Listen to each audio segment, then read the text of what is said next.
Alkitab.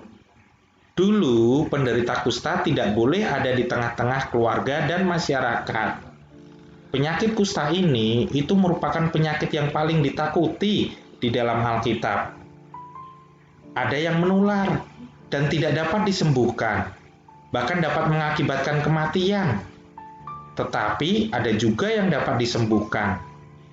Mereka yang berpenyakit kusta ini itu biasanya diusir keluar kota dan tinggal di sebuah perkampungan yang dikucilkan dari lingkungannya. Mereka diasingkan. Wah, berbahaya sekali ya penyakit kusta ini. Anak-anakku, bagaimana jika yang terkena penyakit ini adalah seorang panglima? Bagaimana jika panglima tersebut itu sangat berkuasa? Akankah pengikutnya tetap menerimanya atau justru meninggalkannya?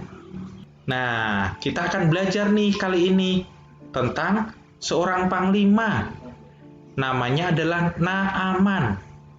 Dia adalah panglima kerajaan Aram. Cerita ini itu bisa anak-anak baca di dalam Alkitab, di dalam 2 Raja-Raja pasal yang kelima, ayat 1 sampai 14. Tapi saat ini Bapak ingin ceritakan buat anak-anak semuanya.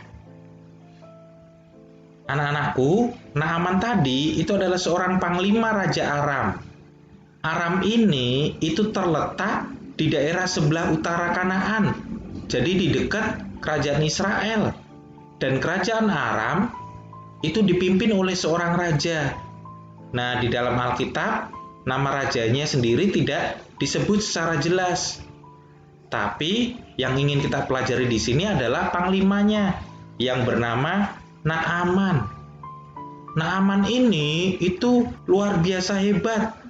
Dia sangat disayang oleh Raja Aram karena ia seringkali memenangkan pertempuran dan memberi kemenangan bagi bangsa Aram. Tapi sayang anak-anak, Naaman ini itu terkena kusta. Dia waktu itu menderita penyakit kusta. Mungkin pada waktu itu penyakit kusta Naaman masih sangat ringan, sehingga ia masih dapat berperang. Nah, singkat cerita, Naaman ini merasa begitu kesakitan juga. Badannya dipenuhi oleh bercak-bercak putih. Memang itu adalah ciri daripada penyakit kusta. Nah, anak-anak, tahu tidak? Di rumah Naaman itu tinggal anak perempuan Israel.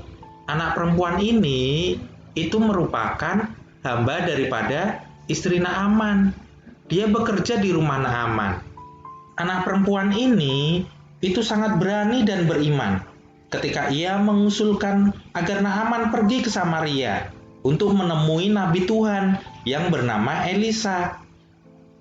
Nah, singkat cerita, Naaman menyetujui usul daripada anak perempuan ini. Akhirnya apa yang dilakukan Naaman? Dia pergi menghadap Raja Aram. Dia meminta izin supaya apa? Supaya dia bisa pergi ke Israel. Supaya Naaman bisa pergi ke Samaria untuk mencari Nabi Tuhan yang bernama Elisa tadi dan meminta kesembuhan daripada Nabi ini. Akhirnya apa? Raja memberikan izin kepada Naaman. Bahkan Raja menulis surat kepada Raja Israel sebagai permintaan untuk menyembuhkan Naaman ini. Karena Naaman adalah panglima kesayangan Raja. Tapi sesampainya di Israel, Elisa melalui hambanya yang bernama Gehasi itu menyampaikan kepada Naaman untuk mandi di sungai Yordan sebanyak 7 kali, sehingga penyakitnya akan disembuhkan.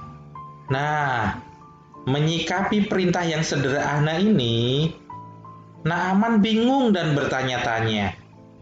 Dia berpikir bahwa mengapa harus di sungai Yordan?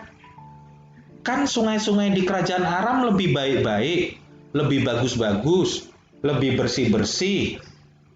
Mengapa Elisa tidak memanggil-manggil nama Tuhan?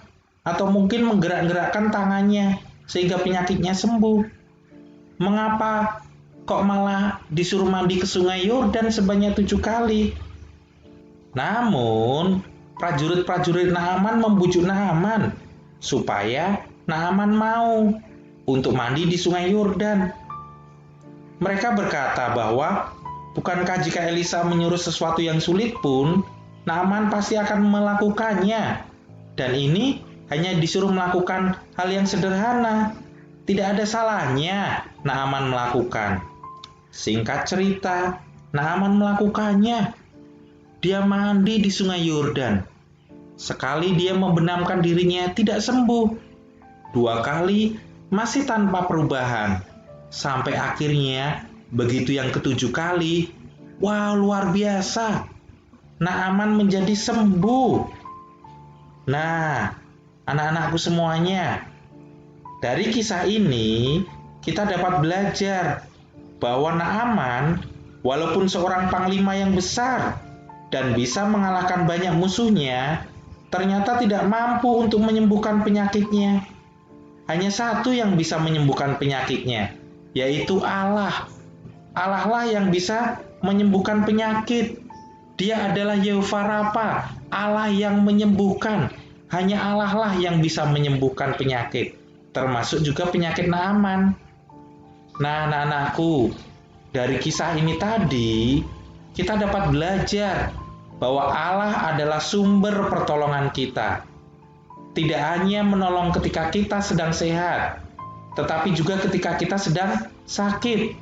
Allah begitu luar biasa, bahkan tidak hanya dalam sukacita, tetapi juga dalam duka cita, bahkan dalam berbagai situasi yang kita alami.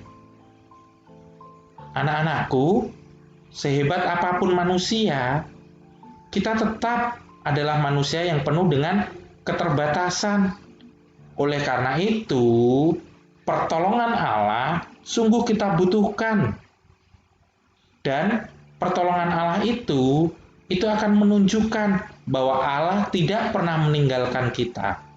Allah selalu bekerja dalam hidup kita. Allah selalu bekerja dalam setiap aspek hidup kita. Allah senantiasa menolong hidup kita, dan Dia senantiasa menyertai hidup kita. Oleh karena itu, kita sangat membutuhkan Allah. Kita tidak bisa hidup sendiri. Kita adalah manusia terbatas, dan kita masih tetap membutuhkan pertolongan dari Allah kita. Oleh karena itu, anak-anakku semuanya, kita perlu bersyukur kepada Tuhan. Mengapa? Karena Dia adalah Allah yang sungguh luar biasa. Dia adalah Allah yang merupakan sumber penolong hidup kita. Kita harus bersyukur. Kita bersyukur, dan tidak hanya itu, kita patut merasa bangga kepada Tuhan. Mengapa? Kita mempunyai Allah yang luar biasa, Allah yang sanggup menolong kita, Allah yang sanggup menyembuhkan kita dari setiap penyakit yang ada, Allah yang sanggup melepaskan kita dari setiap masalah hidup kita. Nah, anak-anakku semuanya, sebagai kesimpulan kita membutuhkan pertolongan dari Tuhan. Karena hanya Allah lah satu-satunya sumber pertolongan kita. Tidak ada yang lain. Hanya Dialah yang mampu menolong kita dalam setiap keadaan hidup kita. Baik susah, baik senang, baik duka cita, baik sukacita. Allah senantiasa hadir dan Allah senantiasa siap untuk menolong hidup kita. Oleh karena itu, mari kita harus menyadari bahwa kita tetap membutuhkan Allah. Dia adalah sumber pertolongan kita yang utama. Tidak ada yang bisa menandingi Dia. Nah, anak-anakku semuanya, untuk mengakhiri pelajaran kita hari ini, mari kita berdoa. Allah yang maha baik, terima kasih atas semua pertolongan Allah bagiku. Allah selalu menyertai dan menolong ketika aku sehat atau sakit, gembira atau sedih, dan dalam setiap keadaan. Terima kasih